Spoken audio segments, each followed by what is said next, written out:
Hello friends, this is your friend back with a new fanfic. What if Naruto returned back in time with Sakura, Hinata, Ino, Tamari, Kurenai, Anko, Tsunade, Shizune, Mei Terumi, Samui, Yugito, Mabui, Kuritsuchi, Hanabi, Karen, Konan and Haku, the ultimate time rewind harem of destiny.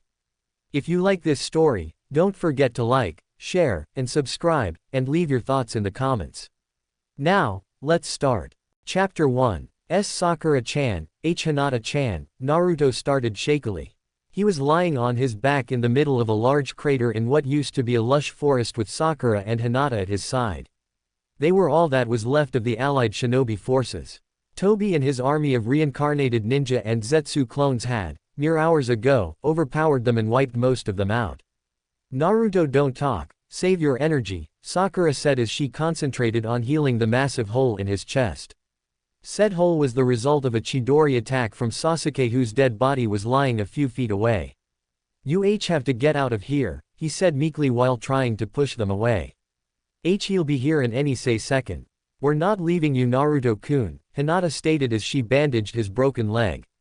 Just as she finished, she and Sakura were flung high into the air by an invisible force before slamming back down. You should have listened to him, Tobi stated as he walked closer. Two of his remaining Jinchuriki paths followed behind him. He held his hand out, and for Hinata and Sakura it suddenly felt like the entire world was being pushed down on them. Cracks formed across the ground as they were pushed into the earth with tremendous force. Naruto, Sakura coughed out. The pressure was breaking bones and her internal organs were about to explode, but she still found the energy to grab onto his right hand. I love you, Naruto-kun, Hinata said through the pain, and she grabbed his left hand. And then the pressure just vanished like it was never there. Both girls were panting, but even that proved difficult as their lungs had almost burst. Sakura knew straight away that they would die in a few hours without treatment due to the immense amount of stress Tobi had put on their vital organs. I think I'll send your friends to another dimension so you can watch them die as the QB is extracted from you, he said manically as he grabbed onto Hinata's and Sakura's arms. Just as Tobi was about to send his friends to a different dimension, Naruto was pulled into a very familiar sewer.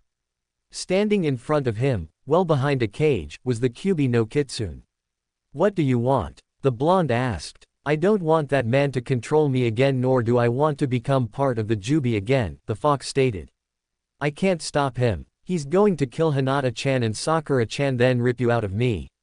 He shouted angrily. I know a jutsu that will send you and your two friends back in time by 5 hours. That should be enough time to prepare for the invasion of Zetsu and your battle with him. If you pull it off, you, your precious people, and, more importantly, I will be safe. What do I have to do? He asked, his voice was filled with hope. You'll have to loosen your seal a little so you can access more of my chakra, otherwise, with the amount of chakra you have right now, you will die. After that, simply let my chakra travel throughout your body and then you grab onto your friends and I'll do the rest.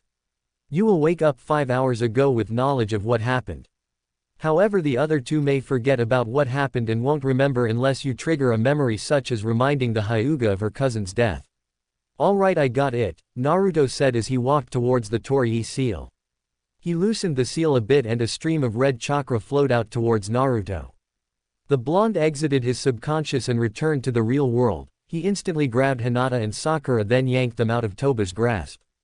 Just as Kyuubi activated the space-time jutsu, Tobi activated his own in a desperate attempt to prevent the Jinchuriki escaping him. Kyuubi didn't say anything about getting a massive headache, Naruto thought as he woke up. However, as he was getting up, he realized he hadn't been sleeping in a tent in a war zone, he had been sleeping in his apartment. He got out of bed and realized 3 things. 1. His apartment was extremely messy. 2. He was way shorter, and 3 was that this was the day after the Mizuki incident if the calendar was correct. Stupid fox must have messed up, Naruto said out loud to himself. Oh well, at least this gives me more time to get stronger and possibly even save Sasuke. Later at the academy, Naruto had arrived a few minutes before team assignment and took a seat next to Hinata, not wanting a repeat of what happened the first time and wanting to sit next to his friend. Hi Hinata-chan, Naruto said, in his usual fashion, loudly. The heiress's face turned bright red at the fact he called her Chan and he was sitting next to her. The only thing keeping her from fainting was the embarrassment of possibly ending up lying on top of him. Hi-en Naruto-kun, she replied softly. She must not remember what happened, so she's back to her old self, Naruto thought after hearing her stutter. I have to get her to remember. Hey Hinata-chan, I have to tell you something important, Naruto said. Maybe he wants to tell me he loves me, she thought while even more blood rushed to her face. What is it you want to tell me and Naruto-kun? She asked timidly. He leaned forward so his mouth was only inches from her ear, they were so close she could feel his body heat. She was on the verge of fainting but desperately needed to hear what he has to tell her. Hinata-chan, your cousin Neji was killed in front of you, he whispered, her face suddenly turned from bright red to pale white, her eyes widened and tears started to form in the corners of her eyes. She remembered the sight of Neji's dead and mangled body, and Naruto could see she remembered, but she hadn't remembered everything yet, and he needed to push a bit more even though he didn't want to hurt her like this. So was your sister, Hanabi, and your father, Hiyashi. Your entire clan was wiped out in front of you by an army of Zetsu clones. Was all she managed to say before she started crying into her hands. Naruto was about to comfort her, but he was pulled away from the heiress by his soon-to-be teammate Sakura, who was holding him by his collar. What did you say to her, you jerk? She demanded rather than asked. Naruto looked around the room and could see he had gained the attention of the entire class. All of them seemed ready to hurt him if he said the wrong thing. Sakura-san, it's fine, Hinata said even though she still had tears streaming down her face. Naruto-kun just told me something I needed to hear. Are you sure you're okay, Hinata? Sakura asked, not noticing the heiress's lack of a stutter. Don't worry, he didn't hurt me in any way, she said. The pinkette let go of her grip around the blonde's collar and walked back to her seat next to Sasuke only to find Ino had stolen it. Alright class, it's time for team assignments. Iruka announced as entered the room. The genin that had been watching Naruto turned their attention to Iruka as he went through the teams. Team 7 has Naruto Uzumaki, Hinata Hyuga and Sakura Haruno. Team 8 is Sasuke Uchiha, Kiba Inuzuka and Shino Aburame. Team 9 is still active. And lastly Team 10 consists of Ino Yamanaka, Choji Akamichi and Shikamaru Nara. Your new Jonin sensei will be here shortly, until then please stay here.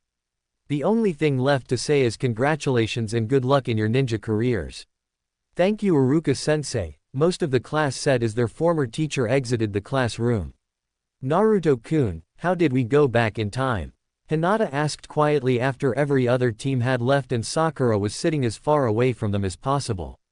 QB used a jutsu to send us back in time, but we were only supposed to back 5 hours. I guess the reason we went back by nearly 4 years is because the fox messed it up, he answered.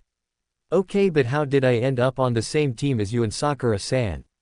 Hinata asked. I went to see Gigi this morning about team arrangements and managed to convince him to put us on the same team, he said while remembering the old man trying to refuse his sexy jutsu. Where the hell is our sensei? I could be talking to Sasuke-kun right now, but I have to wait. Sakura shouted after they reached the half-hour waiting point. Naruto knew that Kakashi still wouldn't show up for another 2.5 hours, and Sakura's rant made him realize something. If he didn't get her to remember her past, future life now, he might not get another chance until Wave. Hey Sakura-chan, I have something to ask you, Naruto said happily. It better not be for another date, she threatened coldly. I was just wondering if you remembered when Sasuke tried to kill you. He asked casually. Sakura stared at him before growing angry at his lie about her Sasuke-kun. She moved to hit him but froze when she remembered the event clearly. She remembered trying to kill Sasuke after his battle with Danzo, but she froze, and just as he tried killing her, Naruto saved her with Kakashi arriving soon after. All the events that led up to that moment exploded into her mind, as well as everything that happened after. Sakura-chan, are you okay? Naruto asked in a panic. The pinkette had fallen to the floor unconscious.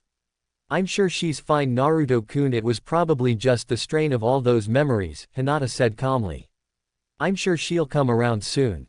Okay, but wait, if that's the case, why didn't you faint? I don't know, she replied, causing the blonde to face fault.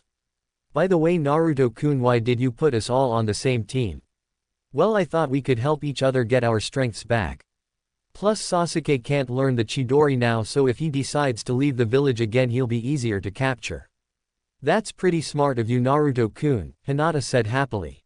Thanks, he replied. My head, Sakura grumbled as she slowly got up. It feels like the time I tried to outdrink Tsunade-sensei. Sakura-chan, you're finally awake, Naruto announced happily. Yeah, Naruto-kun, how did we end up back in time? She asked. The blonde sighed before explaining how they were sent back in time by Kyuubi and what he did to get them on the same team. At the end of it, Sakura simply stood up and walked to the closest wall. Sakura-chan, what are you doing? Naruto asked, confused by her sudden behavior. We know Kakashi-sensei won't be here for about 2 hours and my chakra reserves are back to nothing, so I was going to get a head start on my training, she explained before beginning to walk up the wall using chakra. Good point, Naruto and Hinata said before both of them walked over to join Sakura in training. 2 hours later, Kakashi Hatake was expecting to walk in on an empty room or 3 angry, or at least annoyed, genin, but instead he arrived at the sight of his 3 genin students performing the tree walking exercise. They didn't seem to notice him because they continued repeating the exercise. This is interesting, he said aloofly, causing his students to turn their attention to him. Instead of shouting at him for being late, they simply stared at him, expecting him to finish his statement. It's not every day you see newly graduated genin practicing this exercise. Gigi once told me about it and I told these two how to do it, Naruto lied to avoid suspicion. Okay, but why are you practicing now? Well, we figured you'd be late after the first half hour, so we decided to train in the meantime, Sakura said. You didn't have any trouble, did you? The copy nin asked, hoping he could pass these guys before the actual test. I had trouble at first because I couldn't control my chakra properly, so Sakura-chan and Hinata-chan helped me out because they got it perfect the first time. Naruto lied again, although he did find his chakra control was back to where it had been at this point, almost non-existent. Alright then, why don't we introduce ourselves? He asked. I'll go first. My name is Kakashi Hatake, my likes are none of your concern, my dislikes I don't feel like telling you, my hobbies I don't really have any, and my dream I've never really thought about it. You next, Pinky. My name's Sakura Haruno, my likes are none of your concern, my dislikes I don't feel like telling you, my hobbies I don't really have any, and my dream I've never really thought about it. My name's Hinata Hyuga, my likes are none of your concern, my dislikes I don't feel like telling you, my hobbies I don't really have any, and my dream I've never really thought about it. And my name is Naruto Uzumaki, my likes are none of your concern, my dislikes I don't feel like telling you, my hobbies I don't really have any, and my dream I've never really thought about it, he finished, causing Kakashi to sweat drop at his team's lame introductions. Did I really sound that lame? He questioned as scanned over his genin. Oh well, so far they've shown excellent teamwork and I guess I could pass them on what I've seen so far. Well, now that introductions are over, why don't you guys take the day off and tomorrow meet me at the 3rd training ground at 6 in the morning for missions, he said before disappearing in a puff of smoke. Chapter 2. It has been a month since Team 7 started going on missions and they followed the same routine every day. Naruto, Sakura and Hinata would show up at training ground 3 at 6 in the morning and those 3 would practice the water walking and tree walking exercises as well as their own personal jutsu. Then Kakashi would show up around noon and they'd go on D-rank missions for a few hours before doing some training in teamwork and then go home. Naruto had managed to relearn the Rasengan in half the time it took originally thanks to his clones and improved chakra control. He had also managed to relearn the giant Rasengan, but he could only use it twice a day due to the massive amount of chakra it consumed, and the Kyuubi still hadn't awoken from its slumber yet. He had also been trying to master his wind affinity again, but it was still slow progress. Sakura had regained her medical ninjutsu and her chakra-enhanced taijutsu, but both weren't anywhere near as powerful as they had been and they caused her to grow tired quickly because of her low reserves. And Hinata had been trying to relearn her style of gentle fist attacks, but they weren't as powerful because of her lower chakra reserves, and this caused her to grow tired quickly if she only used the more powerful attacks. However, all 3 of them kept their training secret, otherwise they would start getting unwanted questions. Currently Naruto was arguing with the Hokage about getting a more challenging mission rather than the simple D-rank missions they had been receiving. They had just captured Tora again and they were itching to do the wave mission. Come on, can't you give us a C-rank mission? Naruto asked. Naruto, you've only been a genin for a month, trust me when I say you're not yet experienced enough, Iruka said. How are we going to get any experience by doing chores?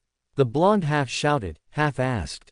Naruto, every day we receive requests from babysitting to assassination and then the Hokage started before being cut off. And then you rank them AD rank and only the ninja with enough experience can take those missions, Naruto said. Jonin can take any rank mission, Chunin can go on BD rank ones and Genin can go on C or D rank missions.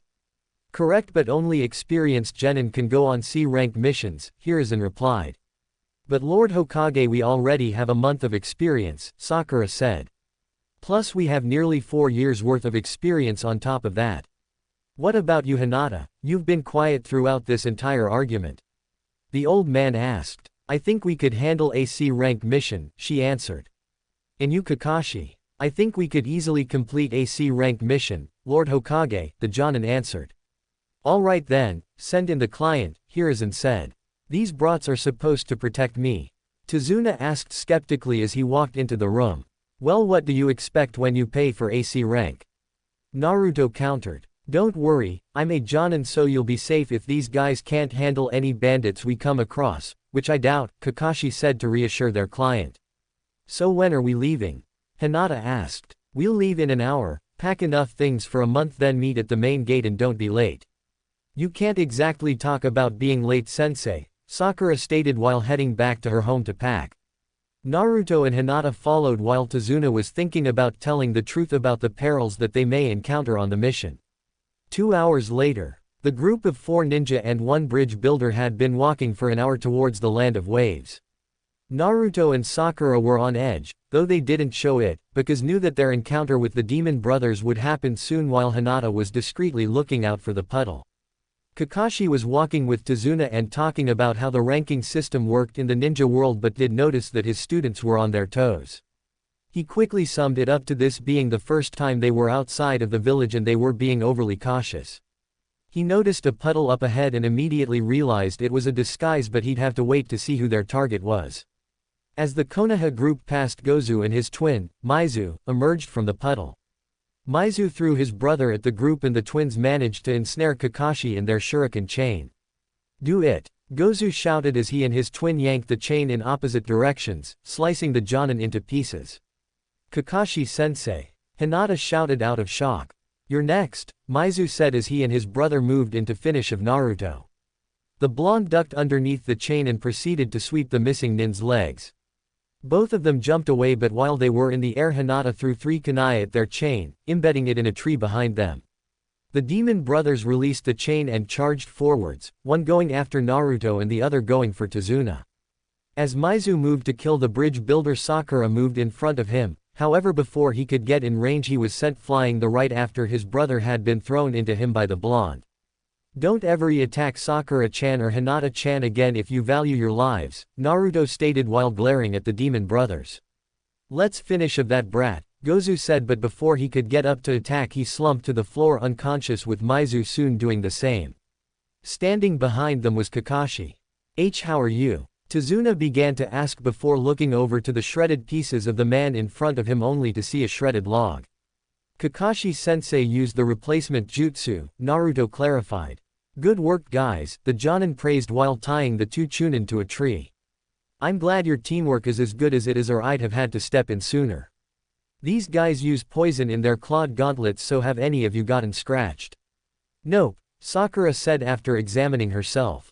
I don't, Hinata said after doing the same. I go a small scratch, Naruto said, showing the shallow cut on the back of hand. He got it as he threw Gozu at his brother. Guess some things have to stay the same. With that small a dose of poison you won't die, but you could get seriously sick, so we need to remove it as soon as possible, Kakashi said as he approached. Kakashi-sensei, I know some medical ninjutsu, Sakura said. Sakura, please try to remove the poison, he said before turning to Tazuna. Tazuna, we need to have a talk. What are you talking about? The bridge builder asked. Those 2 were disguised, quite badly, as a puddle. I could have taken them out straight away, but I needed to learn who their target was, whether it was ninja attacking ninja or they were after something. From what I observed, they were after you. I don't care what your reasons are, but lying to us was a bad idea. If we knew we'd encounter ninja, this would be a B-ranked mission at least. Please, you have to understand, the Land of Waves is under the control of a man named Gato and he's made the country poor and I could only afford to pay for a C rank, Tazuna begged. Gato as in the shipping company? Naruto suddenly asked while Sakura finished healing his hand. That's only a front. Secretly he's a drug dealer and owns a smuggling company, the bridge builder said. He came to the Land of Waves a year ago and he took control of the shipping routes and cut off free imports and exports. But my bridge will change that. Once the bridge is complete we'll be able to freely deal with the main land and bring an end to Gato's tyranny. Well then we'd better get to the Land of Waves quickly so you can finish the bridge, Hinata said.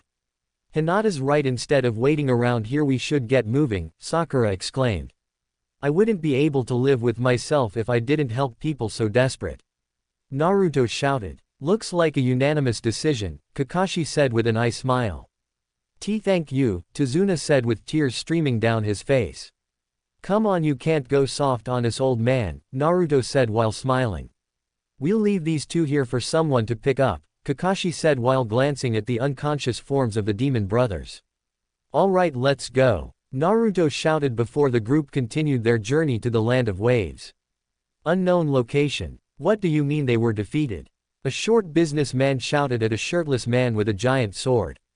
I thought you guys were professional assassins, that's why I hired you. Stop whining, the missing nin stated before drawing his massive sword and holding it inches away from Gato's neck. Next time I'll go myself. You sure about that? Apparently Tazuna's hired a high-level ninja to guard him. And they'll be expecting more. It'll take someone with advanced skills and… Who do you think you're dealing with? I am Zabuza Momochi, demon of the hidden mist. Chapter 3. Naruto kept scanning his surroundings but couldn't see much due to the thick fog surrounding the boat. He could barely see the giant bridge they were traveling along. As he looked up he began reminiscing about what happened the first time he was on this mission. The two fights with Zabuza, the talk with Haku, watching Zabuza destroy Gato and scaring off his army of thugs on the bridge, and finally the both of them dying. If they hadn't worked for that piece of trash they'd probably have lived, he thought as he looked at the bridge. That's when it hit him. Why did Zabuza and Haku work for the gangster? They were probably being paid a lot judging from the way Gato acted, but what were their intentions for the profit? They didn't seem like the kind of people who want to get so rich they never have lift a finger again, and he doubted they would give it away to poor people. So what were they going to do with it? Kakashi had said that Zabuza had once tried to kill the Mizukage, but did that mean that he was going to use the money to try again? We're getting close, the boatman said, bringing Naruto out of his thoughts. We're lucky we haven't been spotted so far. Nice going, Tazuna said. The boat entered the tunnel and emerged into the open moments later. The boatman steered the boat to a nearby pier where Tazuna and his bodyguards got off. Thank you for taking such a risk. Just be careful, the boatman said before switching the engine on and departing. Take me to my home in one piece, the bridge builder said. The ninja nodded and they started the journey to Tazuna's home. Half an hour later, the group was now walking through a forest. Kakashi was walking along lazily, Sakura and Hinata were watching out for threats, and Naruto was pondering on his thoughts about Haku and Zabuza. Sakura sped up a little so she was standing next to Naruto. Naruto-kun, we're near where Zabuza attacked us, she whispered. He nodded and started looking for the missing nin. Out of the corner of his eye he saw a bush rustle ever so slightly. Over there, he shouted while throwing a kunai at the bush. He went over to check only to see a white rabbit. You little brat, you scared me. Tazuna shouted angrily. Damn, I forgot about the rabbit, Naruto thought as he went to check on it. Everyone get down, Kakashi suddenly shouted. Everyone dropped to the floor just as a giant sword flew over their heads and embedded itself deeply into a tree. Out of said tree dropped a man with no eyebrows that landed on the hilt of the sword. Hand over the bridge builder, he said. Zabuza Momochi, if you're going to be our opponent I'll need this, Kakashi said as he moved his hand up to his headband. He lifted it up to his forehead revealing his Sharingan eye. So if I want the bridge builder I have to go through you, copy ninja, Zabuza stated rather than asked. Slowly a veil of mist started to surround the area and became thicker with each passing moment. Zabuza yanked his sword out of the tree and disappeared into the mist. He'll come after me first, Kakashi announced. Get in the manji formation. Okay, the three genin said as they quickly got into position. Hinata activated her Byakugan and immediately saw the chakra signatures of everyone within the area. She was surprised to see Zabuza about to jump into the middle of their formation, but just as he was about to jump, Hinata threw a kunai into the missing nin's chest, but instead of blood, water flowed from the pen wound. Zabuza exploded into water, revealing itself to be a water clone. Kakashi-sensei, he's behind you. Hinata shouted. The Jonin turned just as Zabuza brought down his sword and sliced clean through him. However, Kakashi exploded into water. Don't move, the real Kakashi said as he appeared behind Zabuza with a kunai to his neck. So while the Hyuga took out my first clone, you copied my water clone jutsu and had it stand out in the open while you hid in the mist, the ex-mist ninja said. Zabuza, wait. Naruto suddenly shouted. Normally Zabuza wouldn't listen to a brat, but the urgency in his voice made him stop. What do you want, brat? He asked. I can't figure out why you work for a guy like Gato, he said. He's obviously paying you a lot, but what are you going to do with the money? A few years ago a war started in Kiri between those with Kekkei Genkai and those without, he started. People in that village have always feared Kekkei Genkai until eventually there was mass genocide. The rebellion is trying to regain control of Kiri so that it will put an end to that. I'm going to use the money to recruit help from other hidden villages for the rebellion. But you don't have to work for a thug like Gato, Naruto said adamantly. If you went to Konoha you could ask old man Hokage for help. A missing nin like me would be killed before I even see the gates. Then let us complete this mission and then you can return to Konoha with us, Sakura said, already catching onto what Naruto was trying to do. If you come with us you'd be safe. Unfortunately that isn't a risk I can take. If he denies my request for help it would have been a waste of time and I'd probably lose my life. I'm sure if you explain to him what's happened he'd be able to send aid, Kakashi said. And if he doesn't, I'll personally make sure you get out of the land of fire without a scratch. Alright, I'll agree to your offer, Zabuza said after thinking about it for a few minutes. Kakashi placed his kunai back in his pouch and covered his Sharingan while Zabuza returned the sword to his back. I should let you know I have an apprentice of sorts that will want to come with us to Konoha. Don't worry, I'm sure both of you will be fine, Kakashi said. Tazuna, how long will it finish for you to finish the bridge? About a month with the amount of workers that are brave enough to finish construction, the master bridge builder said. Is there any way we can speed it up? Zabuza asked. If you can get a few hundred workers and work near constantly we could finish it by next week. I think I can help with that, Naruto said while smirking.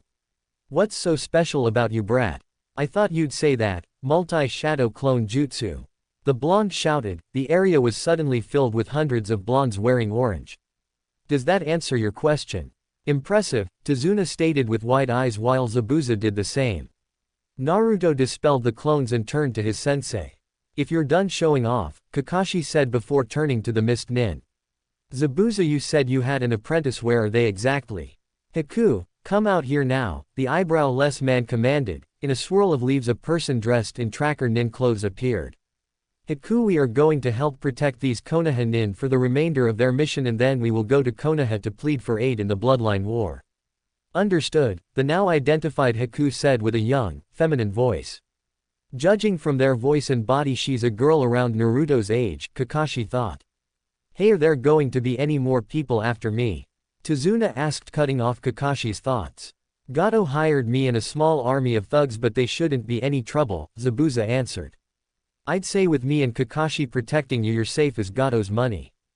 Good, my home's a little further down the road, he said before walking forward with the ninja behind him.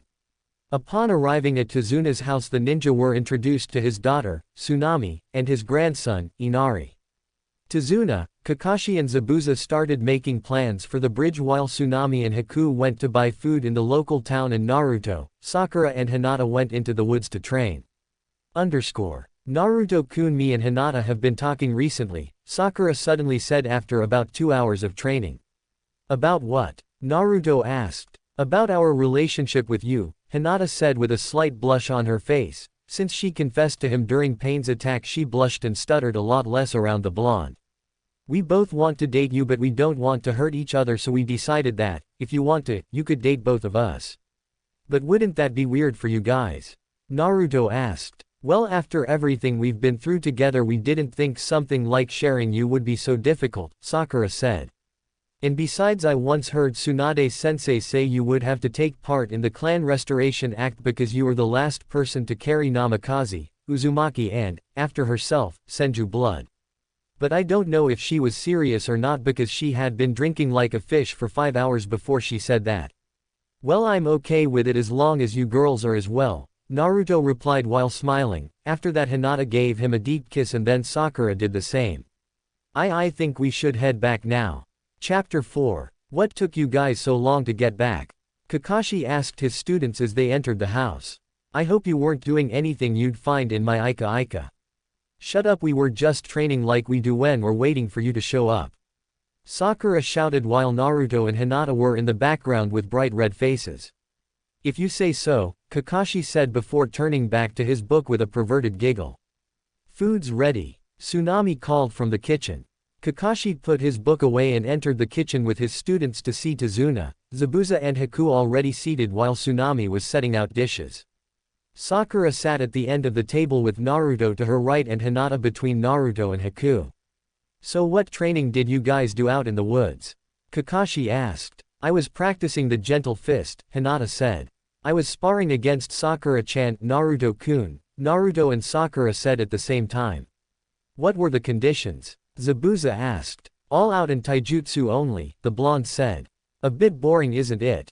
Well, we can't have a spar in anything else, Sakura explained. I only know medical ninjutsu and some genjutsu, whereas Naruto knows a lot of ninjutsu but no genjutsu and has very poor taijutsu. That seems to be a deep assessment of Naruto's skills. Sakura, have you two been spending some alone time? Kakashi asked, poking fun at his students. Or has Hinata joined in as well? It's not like that, Sakura said defensively while Naruto and Hinata turned bright red before Hinata fainted at the thought of what her sensei meant by alone time with Naruto and Sakura. Is that usual? Haku asked her master while pointing at the passed-out form of the Hyuga heiress with a trail of blood running down her nose. Is it? Zabuza asked Kakashi after taking a few bites from his meal. Yep, and maybe next time they have alone time Haku can join in as well, Kakashi joked. Hinata, who had just recovered, was again knocked out at the images of alone time, only this time with Haku added in. Shut up, you pervert, Sakura practically screamed. While Kakashi was dazed by the scream, Naruto snatched his Ika and tossed it to Sakura, who tore the hardback in half and then those halves into quarters with her bare hands. Same time in a women's only hot spring in Land of Fire. I think someone just destroyed a copy of my limited edition hardback Ika Paradise. A super pervert shouted, causing the women he was spying on to become aware of his peeping on them. The result being a bloody and broken Toad Sage that was barely conscious. Back to the Land of Waves. Are you feeling better now, Sakura-chan? Naruto asked. Yes, thank you, Naruto-kun, she replied. Throughout this whole ordeal, Tazuna and Tsunami watched the scene while eating their food, not sure what to think of them. What happened? Hinata asked as she recovered. Just Sakura destroying my precious, limited edition Ika, Kakashi said, dejectedly, with a dark cloud around his head, but it lifted almost instantly. I guess I'll just have to spy on you guys while you're alone. You can if you want, but you won't see us doing anything you'd find in one of those books, Naruto said. At that moment Inari walked into the room while glaring at the ninja. Inari, where have you been? Tsunami questioned in a motherly voice. Her son ignored her and continued to glare. Why are you even trying? He finally said after a few moments. Nothing you guys do will make a difference, Gato's too powerful. If you keep trying he'll just kill you. Inari. Tsunami shouted, growing angry at his disrespect. These ninja are going to protect your grandfather until he finishes the bridge. They're going to help us through these hard times. Yay, right, Gato will kill them before the end of the week. Listen, you little brat, no matter how many thugs that midget hires, they're no match for 2 Jonin. Heck, these 3 Genin and Haku could deal with them easily, Zabuza said angrily, enraged by the fact that the kid would think he would be taken down so easily. But he's too powerful, he's made us live like this and we have nothing. Inari shouted at the ex-swordsman of the mist. Be quiet, Haku said, her voice as cold as the ice she uses. You claim you have nothing, but you have a loving mother and grandfather, a roof over your head, food to eat and clean water to drink. When I was your age I was living, no I was dying on the streets of a village in the land of water, an orphan, with nothing. So stop complaining about how bad your life is when other people have had it worse. That may have been a bad experience but we still have it worse. He shouted, deluding himself into believing no one's life was worse than him. Open your eyes, Naruto stated. Your life isn't as good as some others but at least you have a good life. Compared to mine and Haku's you're living the dream life. Shut up. You don't know what it's like living in a place Gato controls. Sadness and sorrow starts playing. It can't be worse than my life, Naruto said sadly. Ever since the day I was born I was on my own because nearly everyone in the village saw me as a monster due to something that was out of my control. Every day I would receive glares of hate from the villagers and at night they would beat me within an inch of death. The nightly beatings continued until I entered the academy at age 6 but I still received the glares and on my birthdays people would beat me up until dawn, they still do. And I never knew my parents, for a lot of my life I thought that they abandoned me because they saw me as a monster as well. But even then I was happy because I had Gigi, Tuki Oji-san and Ayame Ne-chan. I thought that if someone as hated as me can get friends then I would be able to forget about the hate and concentrate on my happiness. So I tried everything I could to become acknowledged. I mostly pulled pranks on people and, for a time, I thought that worked but then I realized it wasn't helping so when I graduated I vowed to try and become the best ninja I could and when I was assigned to Squad 7 I was happy because Sakura-chan, Hinata-chan and Kakashi-sensei became my friends. And when we were assigned this mission I was happy because I thought people would acknowledge me for it but when I learned the reason for this mission I was even more happy because I could help people in need. I know what it's like to be alone and I hope no one ever has to be, even if I have to take the hate of the entire world just to make a few people happy I would. Sadness and sorrow stops. You're lying there's no way anyone could have it that bad, Inari accused, that was more than Naruto could take. Before anyone could blink Naruto held Inari up by his neck with his right hand cocked back to punch him. The small boy closed his eyes and braced himself for the punch but it never came. Naruto dropped him to the floor and turned away. People like you aren't even worth the effort, the Jinchuriki muttered before walking out of the house. Inari ran upstairs to his room in tears the moment Naruto closed the door. I'm sorry about Inari's actions but he's been like that since Gato killed his father, Tsunami said. Don't worry about it I'm sure Naruto is upset but he'll calm down, Sakura said reassuringly. Is it true, was his childhood that bad? Tazuna asked. Sadly it was, Kakashi replied, his joking demeanor gone with his student out the door. What about yours? Tsunami asked while looking at Haku who nodded in response. What happened? I come from the Yuki clan which was known for having a bloodline ability to control ice and the clan was only located in the land of water, she began. A few years ago there was the genocide of anyone with a bloodline so members of my clan went into hiding. My mother was one of them and when I awakened my bloodline my father, out of fear, killed my mother before attempting to kill me. But because I had no control over my powers and my need to live was so great my bloodline killed my father. After that I traveled to the nearest village. It was winter when Zabuza-sama found and saved me, if he hadn't I wouldn't be here. So you're her adoptive father? Tsunami asked Zabuza. I guess you could put it that way, he answered. After that no one talked as they finished their food. Meanwhile in the forest Naruto was lying down on the very top of a tree while looking up at the stars. Below him he had hundreds of clones work on the leaf-cutting exercise. He knew from experience that it would only be a week or so until he completed it.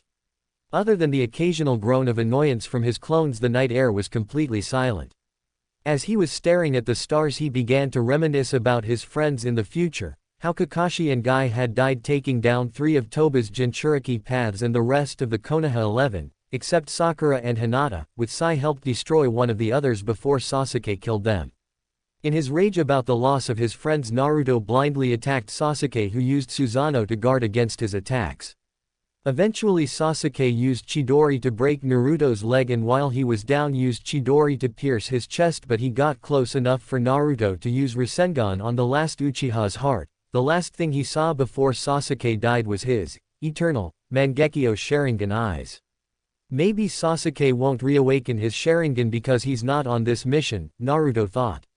If that's the case, maybe Orochimaru won't take an interest in him, but if he does and he puts the curse seal on Sasuke again, I'll have to kill him. Naruto-kun. Two people shouted below. Naruto looked down to see Sakura and Hinata walk into the clearing filled with clones. He jumped off the branch he was on and landed on the ground below. Hey Sakura-chan, Hinata-chan, the blonde said happily. What do you guys want? As you can see, I'm in the middle of training. We were just wondering if you were still upset about what Inari said earlier, Sakura said. Oh that. I'm fine, but Inari just got a little annoying, the blonde replied. So what's the plan, because tomorrow the bridge will be finished? Hinata asked. You guys go to the bridge and I'll stay here to look after Tsunami and Inari. After I deal with the thugs, I'll go to the bridge. We know that already. Hinata meant we were wondering how we were gonna get Zabuza and Haku into Konoha and then get word to the rebellion, Sakura said. I guess we'll just take Zabuza into Konoha and then talk to Gigi. I'm sure Zabuza must know where one of the bases are, so he should be able to set up a meeting point or something. Guess we'll go to bed. Are you coming? Sakura asked. No, I'm gonna stay out here and train for a bit longer, Naruto replied. We'll see you at the bridge tomorrow, Hinata said as she and the Pinket turned and left. Naruto grabbed a leaf from the nearest tree and started focusing chakra. Next afternoon, Naruto awoke to find himself in his bed at Tazuna's house and, surprisingly, Haku was sitting in a chair on the other side of the room, reading a book about medicine. Good, you're awake, she said, but her eyes never left the book. I took care of a couple of samurai that were sent to kidnap Tsunami and the others have already gone to the bridge. I found you this morning asleep in a clearing in the forest and volunteered to look after you. How long have I been asleep? Naruto asked. They left 3 hours ago and the samurai showed up half an hour ago, she replied. I wouldn't worry about it though, Inari's gone to the village to recruit help. Okay, Naruto said before getting out of bed and opened the window. What are you doing? Haku asked. I'm going to the bridge, he replied simply. I just told you, you don't have to. Sorry, but I ain't gonna just sit out this fight. By the time you get there the fight will be over. Well, I can still attempt to be there, otherwise I'll feel like I abandoned my friends, he said before jumping out of the window and started running as fast as he could towards the bridge. Haku quickly followed and easily kept up with him. Damn, I forgot how fast she is, Naruto thought. Here, grab my hand, Haku said while offering her right hand. Naruto grabbed it and then Haku literally started dragging him towards the bridge as fast as she could, the whole time his face was scraping against the floor. When they arrived, they appeared at the sight of Zabuza and Squad 7 easily dispatching Gato's thugs while the midget was cowering in fear. You didn't have to drag my face on the floor the entire time, you know, Naruto said, annoyed. His face was covered in small cuts which were healing quickly. Sorry, but it seemed the quickest way to get here, she replied. You know you can let go of my hand now. Sorry, he blurted out while letting go of her hand like it was hot coal. Once he had, Haku started going through one-handed hand seals. Secret jutsu. 1,000 needles of death, Haku said. 1,000 needles made of water surrounded the small army of hired mercenaries before all of the needles flew at them at high speed. None of the blows were fatal, but they did break the bones in all of their arms and legs.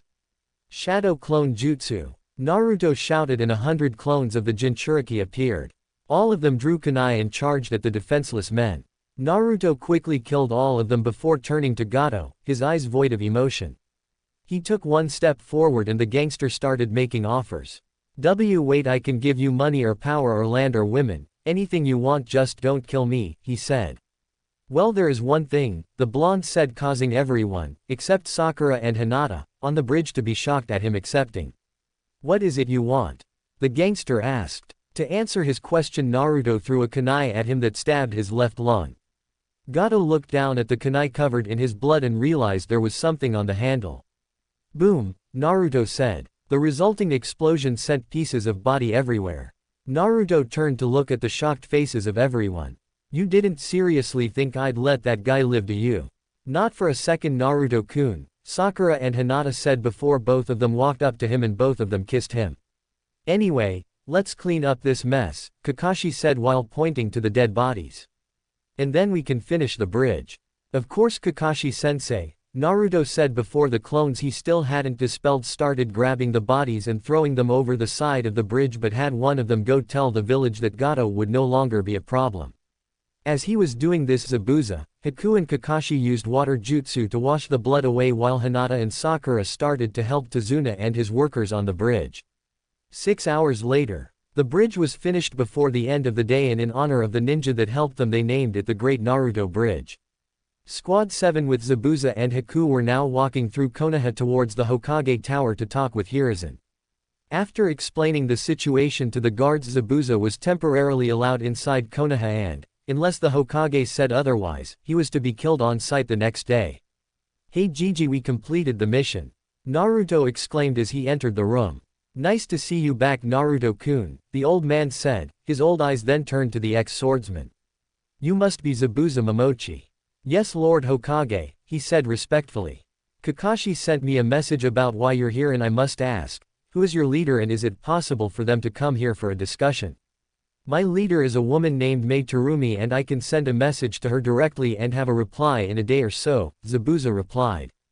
"Well, you better go send it soon. I'll have someone show you where the aviary is," Hiruzen said with a chuckle before tossing a scroll at the eyebrowless man. "Should anyone ask why you or your apprentice is here, show that to them." "Thank you, Lord Hokage," he said before leaving the room with Haku. "The pay for the mission and capture of the Demon Brothers has been directly to your bank accounts," the Hokage said. "All of you can have the rest of the week off." "Thank you, Lord Hokage," they said in unison before leaving. Once they were outside of the room, Kakashi led them to Ichiraku Ramen for a reward meal. Chapter 5. It had been 3 days since the wave mission was complete, and Zabuza sent word to his leader about a meeting with the Hokage.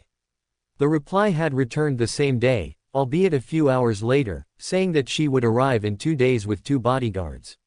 When she did arrive, she and her bodyguards were escorted to their hotels and told they had an hour before the negotiations started. While all this was happening, the village elders had found out that Mai Terumi was coming for the negotiations and immediately started scheming. They knew that, with Konoha's help, she would win the bloodline war, and they could use that to force Kiri into an alliance, or rather servitude, to Konoha. So instead of having a private talk with her, they forced Hiruzen to make it a meeting with the civilian council and shinobi clan heads present. To make sure Hiruzen had no time to prepare a counter, they made the meeting as soon as possible. Just an hour after she arrived, they claimed that while they were talking, people were losing their lives, and the sooner the better. An hour after the rebels arrived, Mai was sitting in front of the Hokage, the village elders, the civilian council and the clan heads, with Haku sitting on her right. She had changed out of her battle uniform and into a blue dress, the one she wears in canon, and Haku was wearing a pink kimono, again, the same from canon. For some reason only Haku was allowed with her. The elders had insisted that her 2 bodyguards and Zabuza wait outside. She had just finished explaining everything about the war, from how it started to the most recent battles. The civilians were clearly shocked that the current Mizukage was the Jinchuriki of the Sanbi, and were even more shocked that the rebellion leader had fought against him 2 times in the past. "What do you want from us?" a civilian council man asked. "Supplies such as weapons and rations, as well as shinobi to aid in the battles," Mai stated calmly. "How are you going to repay Konoha for all this?" a civilian woman with pink hair asked. "I was going to pay Konoha for its services as well as compensation for the shinobi that will die. I was also hoping that we could start trading exports and imports," she said almost desperately. She could see that they still needed a bit of convincing, so she had to use her last resort. "I will also give Konoha the 3 tails." "Terumi-sama," Haku gasped in shock, her eyes wide. If they won the war and gave up the 3 tails, then Kiri would become the second weakest of the 5 great ninja villages in terms of military strength, unless Konoha would agree to protect it. "Are you sure about that?" Shikaku Nara asked. "If you give up one of Kiri's tailed beasts, you'll lose a lot of military strength." "As long as it helps finish the war, I'll give up anything," she said adamantly. Hiruzen was about to accept her offer then and there, but, as usual, Danzo got in his way. "Before we agree to your terms, I would like to point out that if we were to engage in your war, we would lose a considerable amount of shinobi, thus making the land of fire more vulnerable," the war hawk said. "I was informed that the Terumi clan was known in the land of water for their use of the lava and boil kekai genkai, is this correct?" "Yes, but because of the genocide I'm the last of my clan," she answered, though on the inside she was not liking where this was going. "What about you?" Danzo asked, turning his attention to Haku. "I read Kakashi Hataki's report on Squad 7's most recent mission. In the report he claimed you were the last surviving member of the Yuki clan, which was known for the ice Kekai Genkai. Is this true? I'm the last known surviving Yuki, but there might be others in hiding, but it's doubtful, the young ice user said. Well then, I see one solution to this matter of power. Once the war is over, both of you will take up permanent resident in Konoha and be placed under the Clan Restoration Act, the Warhawk said, eager to get 3 Kekai Genkai. The clan head's eyes widened before narrowing in anger, while the Hokage had already figured out what his old rival was up to. What is the Clan Restoration Act?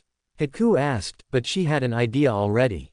It was a law made by the first Hokage, Hashirama-sensei, Hiruzen explained. It was to be used if a clan became near extinct or a new clan was being established. If there are only 5 or less members of a clan, then the men would be able to take on multiple wives, whereas the women are turned into breeding stock. It's an abomination, Sume Inuzuka muttered. I agree with you, Sume-san, which is why I refuse to use it on Terumi-san or Haku-chan. You can't do that, however, Hokage-sama, Danzo said. There has to be a vote. All those in favor of applying the law to Terumi-san and Yuki-san, raise your hand. No, this can't be happening, Mei thought as she watched the village elders and every member of the civilian council raise their hands. The vote was won by 2 votes. I'm afraid this is out of my hands, the third said sadly. You can choose to refuse the CRA, but if you do, Konoha will not aid you in your war. What do I do? Mei thought, her thoughts racing through her mind. If I accept, I'll win the war, but I'll be turned into breeding stock, and if I refuse, I'll almost certainly lose the war. And what about Haku-chan? She's too young to go through something like this. Terumi-sama, Haku said gently, breaking the future Mizukage out of her thoughts. Don't worry about me, just do what you think is right. I accept your terms, she said after a few minutes of thinking. We'll send a convoy of supplies immediately and start assembling shinobi to fight, Hiruzen said. Unfortunately, the Chunin exams are starting next week, and with the amount of foreign ninja here, it is impossible to call it off, so we will not be able to send our shinobi until after the exams. Thank you for the help, Lord Hokage, Mei said happily, but on the inside she was defeated. Meanwhile, across Konoha, "Hey Gaara!" Naruto shouted as he ran towards the Jinchuriki and his siblings. The Suna team stopped in their tracks and the redhead turned to glare at the blonde. How do you know who I am? He asked coldly. I know everything about you, the Konoha genin said happily. Kankuro and Temari's eyes narrowed sharply while Gaara seemed indifferent. That's why I want to be your friend. What did you say? Gaara asked, shocked. I said I want to be your friend. Why would you want to be my friend? You know nothing about me. I know that your father had a demon sealed inside you when you were born and your mom lost her life during the sealing. I know how nearly everyone in your village was scared of you. I know that your father kept your siblings away from you and your uncle tried to kill you in a suicide bombing. I know that since then you've felt alone and you've been trying to prove your existence by killing. But you don't have to anymore. If you'll let me, I'll be your friend. How does that guy know about Gaara? Temari thought. And why does he want to be his friend? There has to be something about this guy that doesn't make him afraid of Gaara. This idiot's gonna get killed if he continues to talk to Gaara like that, Kankuro thought. Mother, why isn't he afraid like the others? Gaara asked his demon. Ha ha ha, it looks like old Kyubi got sealed inside a child. The Tanuki laughed. So Gaara, are we going to be friends? Naruto asked unsure. The Sand siblings had been quiet for a few minutes and there had been an awkward silence.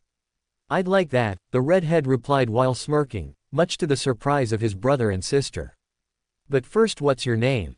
My name's Naruto Uzumaki, he said while grinning. I hope we meet again in the Chunin exams, the redhead replied before walking away with his siblings following. Goodbye, Uzumaki. See ya, Naruto said before walking off in the opposite direction. Chapter 6. This is going to be easy, Naruto said out loud as he walked with Sakura and Hinata to the first stage of the Chunin exams. They already knew there would be a crowd on the second floor due to a genjutsu, so they took the long way round to avoid the crowd. The detour had only taken a few minutes longer, but they were now entering the testing room. They were immediately greeted by the cold glares from most of the other participants, but they ignored them and walked into the room.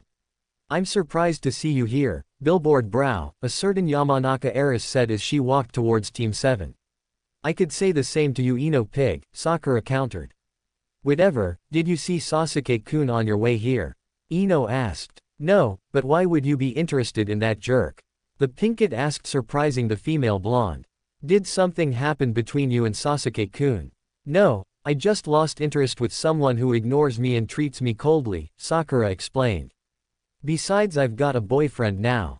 Who? Ino asked. Naruto-kun, of course, she said before pecking Naruto on the lips to prove it. The Jinchuriki blushed bright red. How could you? The Yamanaka demanded rather than asked. She was clearly angry. What are you talking about, pig? Sakura asked. You know Hinata has feeling for Naruto and you just stole Naruto from her, she accused. Actually, me and Sakura-san are sharing Naruto-kun, Hinata stated while her face lit up like a Christmas tree. Ino's mind immediately started going through different scenarios and she started staring off into space with a flushed face and blood leaking from her nose. She didn't mean like that, you idiot. Sakura shouted, snapping Ino out of her dirty thoughts. We're both going out with him. Hang on, I can understand Hinata going out with Naruto, but why you, Sakura? Well, I knew I wouldn't get to see Sasuke because we're on different teams, so I thought I'd give Naruto a chance, she lied smoothly. Kakashi-sensei explained that Naruto-kun was likely going to be placed under the CRA and he'd need a minimum of 4 wives. Hinata was already going out with Naruto-kun at the time, but when he asked me I said yes. It turned out to be the best decision I ever made because Naruto-kun is stronger than Sasuke, but unlike him, Naruto-kun actually loves me and cares for me, and I get it, now you're starting to sound like a romance novel, Ino said, cutting her rival off. No offense, Naruto, but how could you get stronger than Sasuke-kun in little over a month? Sorry, Ino, but I can't tell you that in front of the competition, Naruto said while gesturing to the other genin. At that moment, Team 8 walked through the door and into the room. Ino was tempted to throw herself at Sasuke, but one thing stopped her, and that was Kiba's smell. Hey, looks like we all made it to the Chunin exams, Kiba stated as he walked towards them with his teammates following, and Shikamaru and Choji walked over as well. I was wondering where you two were, Naruto said while gesturing to the male members of Team 10. We thought Ino and Sakura were going to start arguing, so we were trying to stay away, Shikamaru explained while Choji opened a bag of potato chips and started munching away. Hey, you guys should keep it down, a silver-haired ninja said as approached the rookies. Hi, my name's Kabuto Yakushi. That bastard, Naruto shouted in his mind upon seeing the man who defiled the dead bodies of his fellow Jinchuriki and countless others. I'll have to wait until the Forest of Death or the invasion and then he's a dead man. You got any intel on the other participants? Sasuke asked. In his musings, Naruto had missed Kabuto's introduction. Yes, right here, the silver-haired boy said while presenting a stack of orange cards. I want info on Rock Lee and Naruto Uzumaki, the last loyal Uchiha said. You know their name, that's no fun, the glasses-wearing ninja whined. In a matter of seconds he had 2 cards with the information present. Let's see, Rock Lee has. Hang on, Sakura suddenly said, stopping Kabuto. You shouldn't be spreading info about ninja from your own village so carelessly. If you talk about it here, then the other participants will know their skills and use it against them during the exam. She's right, Shikamaru agreed. Kabuto, I think you should put those cards away. If you insist, he said before pocketing the cards. At that moment, Naruto noticed the amount of glares they were receiving from the other genin. Hey, what the hell are you looking at? He shouted at them. Most of them turned their glares to Naruto, but one team took a more direct approach to show their dislike of the blonde. The only 3 ninja from Odo jumped out of the crowd and prepared to attack the Jinchuriki. The leader extended his right hand forward to punch Naruto, who noted he was the one with the melody arm. However, the fist stopped centimeters in front of his face because Gaara had used his sand to quickly subdue them. If you value your lives, you won't attack my friend again, Gaara threatened coldly while making his sand constrict around the genin to prove a point. Hey, you sound and sand ninja, better stop fighting or you'll fail the first stage before it even begins, a rough voice stated as a large man entered the room followed by 24 Chunin. I'm sorry, I just got a little excited, Dosu said as the sand returned to Gaara. Just make sure it doesn't happen again, the large man said menacingly. I'm Ibiki Morino, your worst nightmare. Somewhere someone screamed, but it was probably an old toad sage that decided to take a quick peek in a hot spring but got caught and beaten worse than Naruto had as a child. An hour later, Team 7 had passed the first exam easily, having already experienced it once. They were now waiting for Ibiki to finish his explanation of what is expected from Chunin when a blob crashed through a window. The blob quickly unfolded itself to make a banner and revealing Enko Mitarashi. "Alright you maggots, I'm Enko Mitarashi and I'll be your proctor for the second stage of the Chunin exams," she shouted in a very Naruto-like fashion. "You're early," Ibiki stated, causing Enko to face fault. As she recovered, she scanned the watching genin and decided to try to get payback. "How many are there? I can't believe you would let all these guys pass, you must be going soft. Or it could be a stronger crop of candidates this year," the integrator replied. "It doesn't matter, by the end of my test less than half will be eliminated," she said sinisterly. "This is going to be fun. Alright maggots, meet me at training ground 44 in 1 hour. An hour later and all the teams were waiting in a large clearing just outside training ground 44. Most of the genin stared at the forest beyond the electrical gate in fear, whereas others had a glint in their eyes, but only one was different. "This is training ground 44, Enko announced. "It's also known as the Forest of Death. It doesn't look so bad," Naruto said, having experienced worse in his childhood. A kunai flew past him and grazed his cheek, a small drop of blood trickled down his cheek. "It's punks like you that are usually the first to die," Enko stated as she appeared behind the Jinchuriki with a kunai to his neck. She seductively licked the drop of blood from his cheek, causing most of the males in the vicinity to glare with jealousy or stare in fear. "Your blood is among the best I've ever tried. I hope you don't die in there, blood tastes better when it's fresh." "What are you, crazy?" Naruto practically screamed at her. "Just a little," she replied with a bloodthirsty grin. Without looking, Enko pulled out a kunai and prepared to stab the Kusa nin that appeared behind the snake summoner with her tongue wrapped around a kunai. "I was just returning your kunai," the grass nin said, still with her freakishly long tongue sticking out. "Thanks, but don't sneak up on me again unless you have a death wish," Enko said cheerfully, freaking out most of the genin. She took the kunai from the foreign ninja, who stepped back immediately.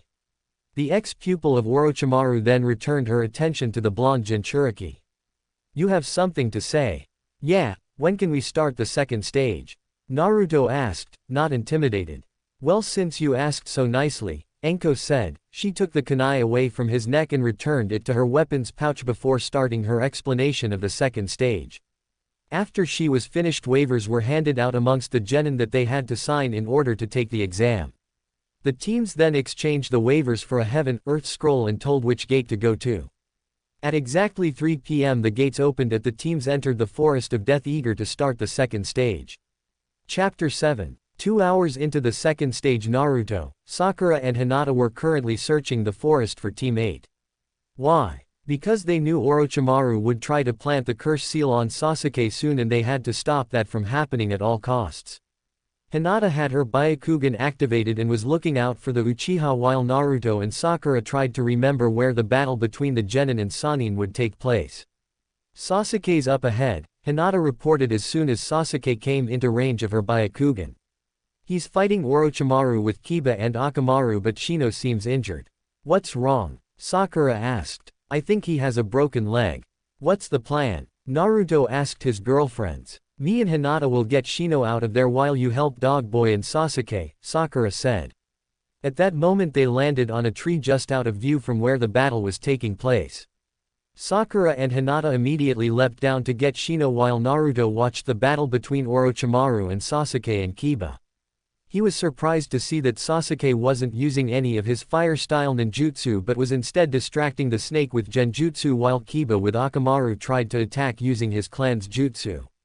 The strategy seemed fairly efficient because while Orochimaru was distracted dispelling the genjutsu, Kiba and his dog could land a few hits, but Naruto knew from experience that it would require more than that to kill the traitor. "Kiba, move!" Sasuke shouted suddenly. The Inuzuka and his dog leapt away, but Orochimaru ignored them and turned towards Sasuke while grinning. "So you want to fight me one-on-one?" he the near immortal asked. Sasuke ignored him and glared at him, his Sharingan active with one tomo in one eye and two in the other. "You'll never be able to beat me by yourself, Sasuke-kun. I've already won," the Uchiha replied, but unlike usual he didn't sound cocky or arrogant. The forest surrounding Orochimaru started to melt, revealing a wall of fire. Everywhere he looked he could only see fire, but he could also see something moving around in the raging inferno. That's when he saw the thing that terrified him the most. Out of the fire stepped all 9 of the tailed beasts. He immediately thought he was trapped in a genjutsu and started trying to break it but found he couldn't. He flared his chakra, bit his lip till it bled and broke one of his fingers but nothing would cause it to break. There's no way he could have actually sent me to hell with the tailed beasts, Orochimaru thought, but he was slowly starting to panic because nothing he did would break the genjutsu he thought he was in. This can't be a genjutsu or it would have broken by now. Is this why he told his teammate to leave, so he wouldn't be caught in the jutsu? But where did he get this jutsu? Is it a secret from the Uchiha clan's history? Finally something to kill. The Yonbi shouted, breaking the traitor out of his thoughts just in time to see the massive fist coming towards him. Just as the fist made contact there was an explosion. Giant Rasengan. Naruto shouted as he and a clone smashed the attack into Orochimaru's head from above. The resulting explosion sent Orochimaru's limp body towards the ground at incredible speed with large chunks of wood following down, burying the Sannin under a ton of timber. Naruto's clone disappeared in a puff of smoke while the real blonde clung onto the branch he had just destroyed. The attack had taken almost all of his chakra to use and the Kyuubi was still sleeping in the seal, so he wasn't going to be able to use jutsu for a few hours. The blonde managed to haul himself onto the branch and then collapsed onto one knee so he was kneeling. He turned his head slightly to see Sasuke was in the same boat as him. The Uchiha had also collapsed due to chakra exhaustion. "Hey Naruto, are you alright?" Kiba asked as he landed next to him. "I'm fine. I just used not too much chakra," the Jinchuriki replied between gasps for air. "Shouldn't you be helping your teammate?" "Well, Sakura and Hinata are healing Shino's leg," the Inuzuka replied. "I meant Sasuke. He'll be fine, he just used too much chakra." Kurenai-sensei said that he developed a technique that uses his Sharingan to hypnotize his opponent and make them more susceptible to genjutsu. Then he uses an A-rank variation of the Hell Viewing Jutsu to make his opponent experience a vision Sasuke controls. But Sensei also said that it takes a lot out of him, so she's forbidden him from using it except in emergencies. "Guess we're lucky then," Naruto said as he finally caught his breath. At that moment Orochimaru's head and extended neck burst out of the wooden tomb and stretched towards the exhausted Uchiha. Sasuke couldn't move because he was exhausted, so he couldn't dodge the rapidly approaching attack. The snake Sannin sunk his fangs into the boy's neck and as he pulled away he smiled manically as the Uchiha started clutching his neck in agony as it felt like he had just been injected with acid. "You'll seek me out soon enough, but first you have to beat the 3 sound ninja that work for me," Orochimaru said while his head returned to his body. Soon enough he was gone, but Sasuke's screams of pain continued to echo through the forest until he eventually fell unconscious. "What the hell did that freak do to him?" Kiba asked out loud, but Naruto ignored him. "Damn it, that bastard Orochimaru managed to plant the curse seal on him," Naruto thought. "It was all for nothing." "Naruto-kun, are you alright?" Hinata asked urgently as she and Sakura approached. "I'm fine, I just used too much chakra," the blonde replied. "You baka!" Sakura shouted at him angrily while lightly hitting him on the back of his head. "Don't scare us next time." "Sorry Sakura-chan," he said while smiling sheepishly. "I'll just leave," Kiba said awkwardly before jumping over to Sasuke where Shino was already trying to move him. "What do we do?" Hinata asked as they watched Team 8 leave. "They should be able to handle the sound ninja that go after Sasuke," Sakura said while briefly remembering what happened when she had to face them. "We should go after Kabuto and his team. We won't have to if we follow Team 8, Naruto replied. "Remember, Kabuto showed up just before I opened a scroll and helped us get to the tower. Besides, with the amount of chakra I have left we wouldn't stand a chance against him and his team. So we follow Team 8, but how will we get a heaven scroll?" Hinata asked. "I think we could get one off of the Oto team or the AIM team," Sakura answered. "Guess we should start following them," Naruto said before standing up on shaking legs. He was about to go after Team 8, but Hinata and Sakura stopped him. "Naruto-kun, you need to rest," Sakura said in her nurse voice. "But we might not be able to find them later," the blonde complained. "I can see nearly the whole forest with my Byakugan, so we don't have to worry about losing them," Hinata said reassuringly. "Fine," Naruto grumbled before sitting back down. We'll rest for an hour or so, then we can go after them. Besides, the Oto team won't encounter them until morning, Sakura said logically. Whatever you say, Sakura-chan. Meanwhile, in the Hokage's office. Do you know why you were summoned here? Hiruzen asked. We were told it was to discuss our future here in Konoha, Hokage-sama, Mei answered. To be more specific, it's about your participation in the CRA, Hiruzen said. The council has already sent word to the daimyo, so there's no way for you to get out of it. However, I managed to find a loophole. The act states that those placed under the CRA must produce children with members of shinobi clans. However, I know for a fact none of the clans will accept the CRA, so both of you would be forced to marry civilians. However, there are also 2 other ninja that will be placed under the CRA, and fortunately both are male. Sasuke is the last of the Uchiha clan and Naruto is the last of the Uzumaki clan. Both of them are 12 years old, so that gives you both 4 years to try to get to know whichever one you choose. They are both in the second stage of the Chunin exams right now, so you'll be able to meet them at the end of the week, but I believe Haku has already met Naruto. He's the one who convinced Zabuza-sama to come to Konoha, the ice user replied. Hokage-sama, I would like to choose my husband now, Mei stated. I would like to marry Uzumaki-sama. Are you sure you want to choose Naruto? You haven't even met him yet. I'm sure. The Terumi clan owes the Uzumaki clan a lot, and I will willingly marry Uzumaki-sama to settle this department. Alright then, I'll sort out the paperwork. Haku, would you also like to choose your husband now, or would you prefer to meet them first? I would like to meet them first, Hokage-sama, she replied. Very well, Haku, you can meet both of them when the second stage finishes, and Mei, you can meet Naruto at the same time. Thank you, Lord Hokage, they both said before exiting the room.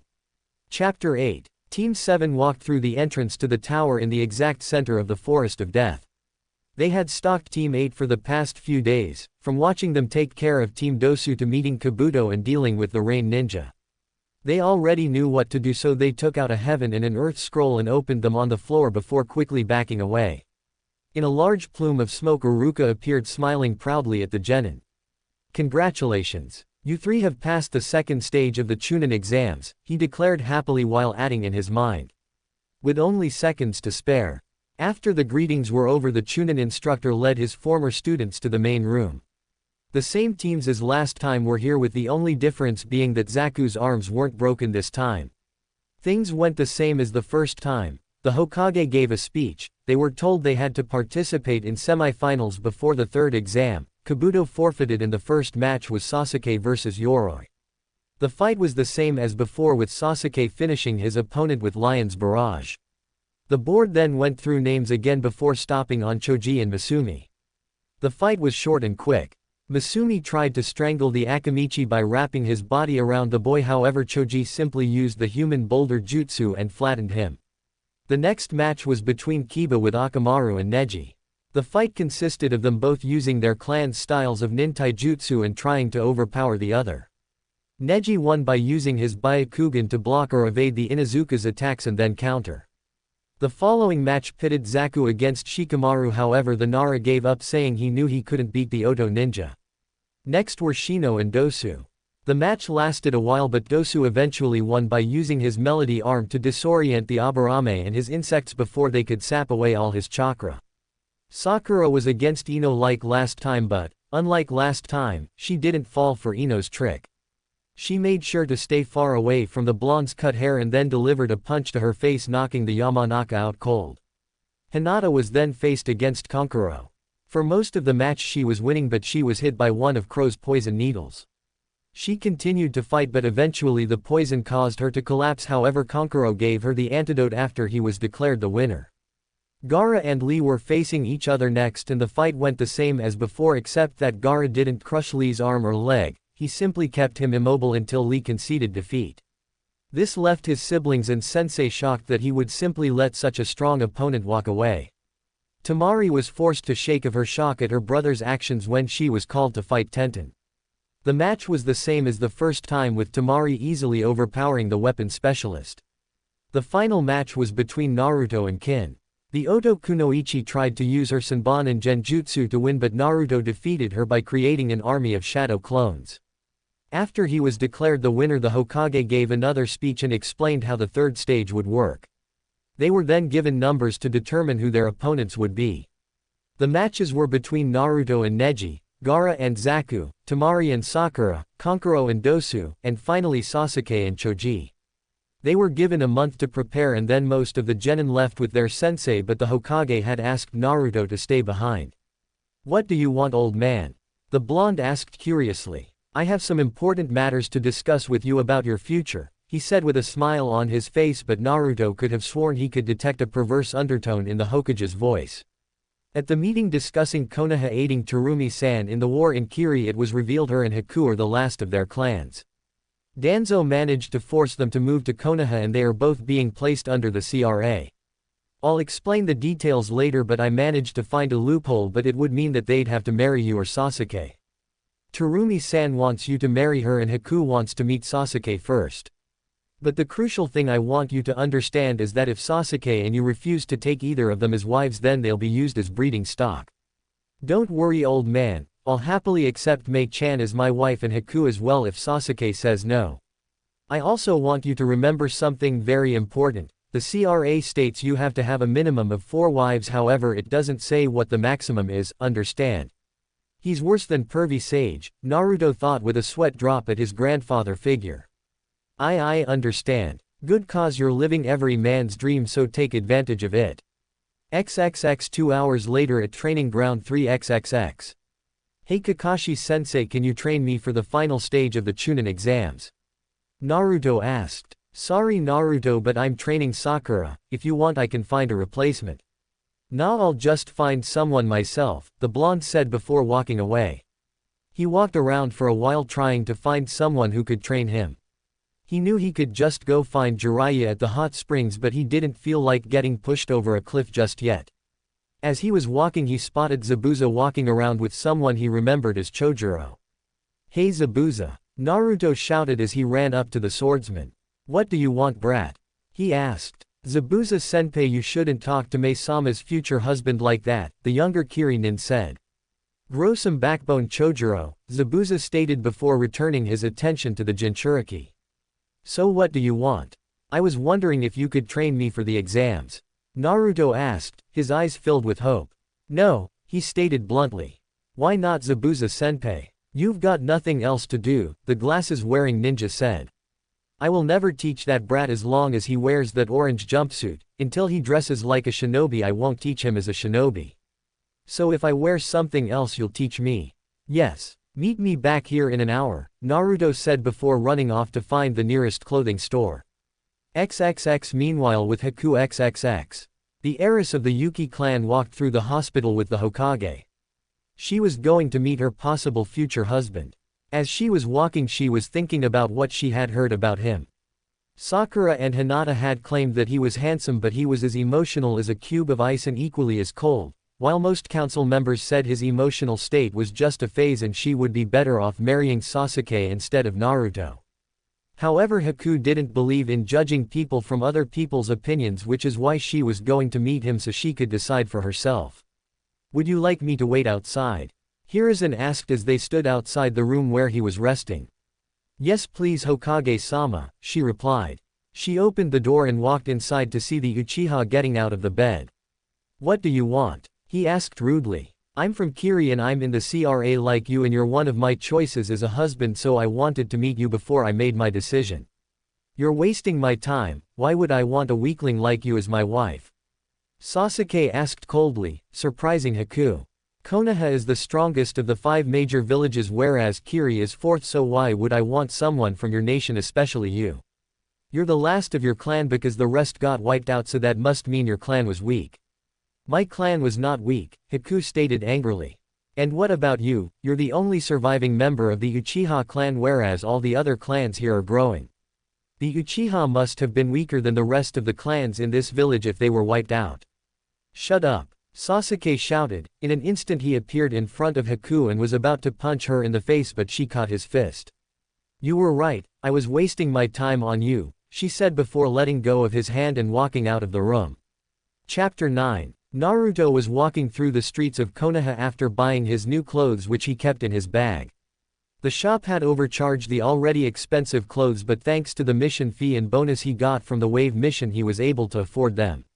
As he was walking he noticed the Oto genin talking in a nearby alleyway. He was going to ignore them but stopped when he heard one of them crying, specifically the girl, Kinsuchi. He went back and checked into the alleyway to see that Zaku and Dosu had left and Kin was crying into her hands behind a dumpster. Being the caring person he was, he walked, slowly, into the alleyway so as not to make her panic. She looked at him and as soon as she did she glared at him with hate. "What do you want?" she asked angrily, but the tears continued to stream down her face. "I just wanted to check that you were okay," Naruto replied, trying to be friendly. "Do you need any help?" "Why would I need help from you? You're the cause of my problem." "Me? What did I do?" he asked confused. "I was the only one on my team not get into the third exam and because of that my leader is going to kill me," she said. "I have until the end of this month and then I'm going to die. Orochimaru is going to use her as one of his sacrifices for his summoning, reanimation because of me," Naruto thought. He suddenly felt extremely guilty.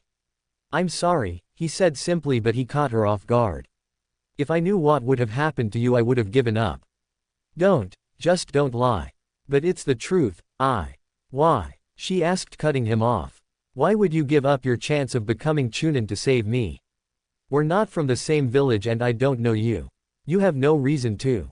I've seen people die before," he stated while the faces of his deceased friends flashed through his mind.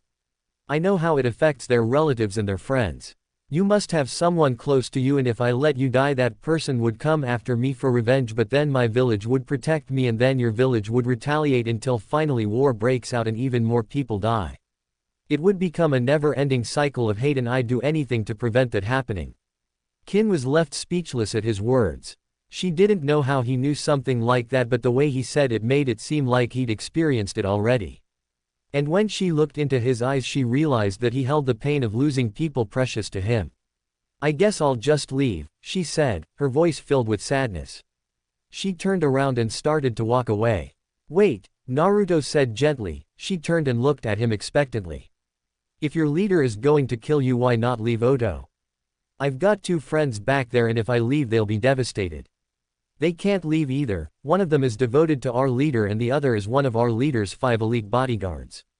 So the only reason she's staying is because of her friends who are both connected to Orochimaru," Naruto thought, trying to figure out an answer. "If Orochimaru dies then Kin and her friends will be free but that's easier said than done. I'm gonna have to figure out a way to stop Orochimaru using the summoning, reanimation but I only have a month to get strong enough and I'll only have one opportunity. Hey Kin, he started before he realized she had left while he was thinking. I guess I'll just have to get as strong as I can during the month and hope Kami's on my side. Mother, what should I do?" Gaara asked his, literal, inner demon. He'd been spying on the Uzumaki with an eye made of sand at Shukaku's request and now he was growing concerned for his friend.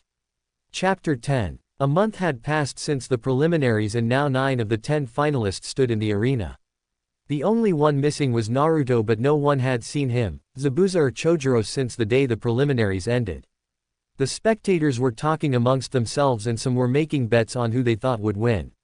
Within the crowd 3 women were looking for a sign of their future husband, wondering where he was while the 4th one was in the arena.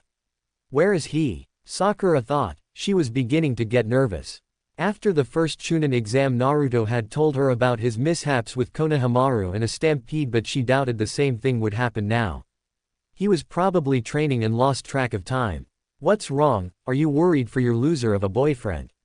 Sasuke asked with smirk on his face. "Don't talk about Naruto-kun like that or all. You'll what? You wouldn't even be able to touch an elite like me. Hopefully we'll be able to see if you're wrong or not," she returned while thinking. How could I have ever liked that guy? At that moment the Hokage announced the start of the exams and when he finished Genma explained the rules. "Seeing as Naruto isn't here I'm gonna have to." "Wait," someone shouted as they ran into the arena. It was Naruto but he shocked a lot of people. His normal orange jumpsuit had been replaced by a black short-sleeved long coat similar to the Yondaime's under which he wore a black long-sleeved shirt with the Uzumaki clan symbol on the right sleeve. Black shinobi pants and his blue sandals had been swapped for black ones. However, everyone noticed that his usually tanned skin seemed paler and he had bandages around his neck which ran down under his shirt and they had bloodstains on them. Did I make it? Barely, Genma replied. Will everyone other than Neji Hyuga and Naruto Uzumaki please go to the waiting area? Good luck Naruto-kun, Sakura said cheerfully as she walked past him. Thanks Sakura-chan, he replied with a smile. After the others had left, the two opponents faced each other. Begin, Genma shouted while jumping off to the side. Naruto threw 3 kunai at the Hyuga prodigy and when Neji tried to block them they turned into clones of the blonde shinobi. Each of the clones threw a punch at the Hyuga but he managed to dodge and then dispel the clones. Don't think something like that will be enough to beat me, Neji stated arrogantly. Naruto simply smirked and took out a scroll from his pocket. This is what I've been working on for the last month and with it I'll be able to beat you easily, the blonde declared. It doesn't matter how much you try, you were destined to lose this fight. If that's true then you'll let me open this scroll. Go ahead, it won't matter, he said adamantly. Naruto grinned and opened the scroll revealing it to be a storage scroll. He bit his thumb and smeared the blood over the seal. A small cloud of smoke emerged from the scroll and Naruto pulled a sword out of it. The sword looked like an oversized elegant cleaver that had a black blade with a silver edge, and it had no guard or hilt, only a cloth-covered tang. You think an oversized knife is going to beat me? Neji asked sarcastically before he could continue, however Naruto rushed forward and swung his sword forward. The Hyuga dodged it and the blade sunk deep into the ground. While Naruto was pulling his sword free, Neji darted forward and attempted to strike a chakra point only for his fingers to smash into the flat side of the blade. Naruto then tried to slash him across his chest but he jumped back. Naruto went after him and brought his sword down only to be stopped inches away from Neji's face. The Hyuga then proceeded to spin, creating a wall of spiraling chakra around himself, blowing Naruto off his feet. I almost forgot about that, Naruto thought as he watched Neji stop spinning. I told you it's impossible for you to win, Neji said. Give up while you still have some dignity. Wind style, Getsuga Tenshou. Naruto shouted, sending a blast of concentrated wind at the Hyuga prodigy, but he blocked the attack with rotation. While he was distracted, Naruto ran forward and just as Neji's move finished, the Jinchuriki brought his sword down on his neck but stopped before it landed. I win. If I continued with that attack you'd be dead and headless by now. I am possible, Neji stuttered like a certain cousin of his used to. How did you? I figured your jutsu used a lot of chakra so you could only use it for a short amount of time and when you finish you're left vulnerable for a few seconds. I simply timed my attack to take advantage of that time frame, the blonde explained. Left unsaid was that he figured out the window of opportunity from spars against Neji in the past future. Naruto Uzumaki wins, Genma announced. Most of the crowd cheered for the impressive fight while others were left speechless at how fast the match was. Naruto resealed his sword, then he and Neji walked off of the battlefield as Gaara and Zaku walked onto it. I don't feel like going into detail about each fight, so I'm gonna put quick summaries. As soon as the match started, Zaku attacked but Gaara blocked and then sent most of the sand shooting towards Zaku, overpowering him easily and snaring him in sand. When he didn't give up immediately, Gaara slowly began to crush the Oto Nin until he finally surrendered. In the next match, Sakura, a close-range specialist, was easily able to defeat Temari, a long-range specialist, by getting close and using her enhanced taijutsu to knock her out. Kankuro forfeited his match against Dosu. The final match between Sasuke and Choji was over quickly. Sasuke placed a genjutsu over the Akamichi and then knocked him out. The next match is between Naruto and Sasuke, Genma announced. What? I'm supposed to be fighting Gaara? Naruto shouted. The Hokage decided it would be best to have a random selection instead, Genma said. The new lineup is Naruto vs. Sasuke, Sakura vs. Dosu, and Gaara will fight the winner between the second fight. I get it, Naruto thought after thinking about it. The old man doesn't want two Jinchuriki fighting with so many civilians around. It doesn't matter, the dope won't be able to beat me, Sasuke said arrogantly. We'll see, Naruto said before jumping into the arena with the last, loyal, Uchiha behind him. They turned to face each other and waited. Begin, Genma shouted. Immediately they jumped away from each other and Sasuke started going through hand seals. Fire style, Fireball jutsu, he shouted, sending a ball of raging flames at the blonde. Naruto avoided the attack by jumping over it and then threw Tenkai at his opponent. Sasuke dodged all of them using his Sharingan before sending another fireball at Naruto, who was still in the air. The blonde created a shadow clone and used it to jump out of the way, leaving the clone to take the attack. While he was in the air, he unsealed his sword and sent a Getsuga Tenshou towards Sasuke, who dodged it but got hit by some of the debris from where the attack impacted the ground. Naruto landed on the ground and prepared another attack to end it, but stopped when a large cloud of smoke enveloped the cage box and the cage leapt onto the roof with the Hokage as his hostage. Suna and Oto Ninja jumped out of their disguises in the crowd and started attacking Konoha Ninja. "You're mine," Dosu shouted as he leapt towards Naruto with his melody arm at the ready. Just before his fist hit, it stopped centimeters away from his face, exactly the same way as before the first exam. "I told you not to attack my friend if you value your life," Gaara said coldly before he crushed Dosu with his sand. "You traitor," Dosu managed to wheeze out before the sand crushed him completely.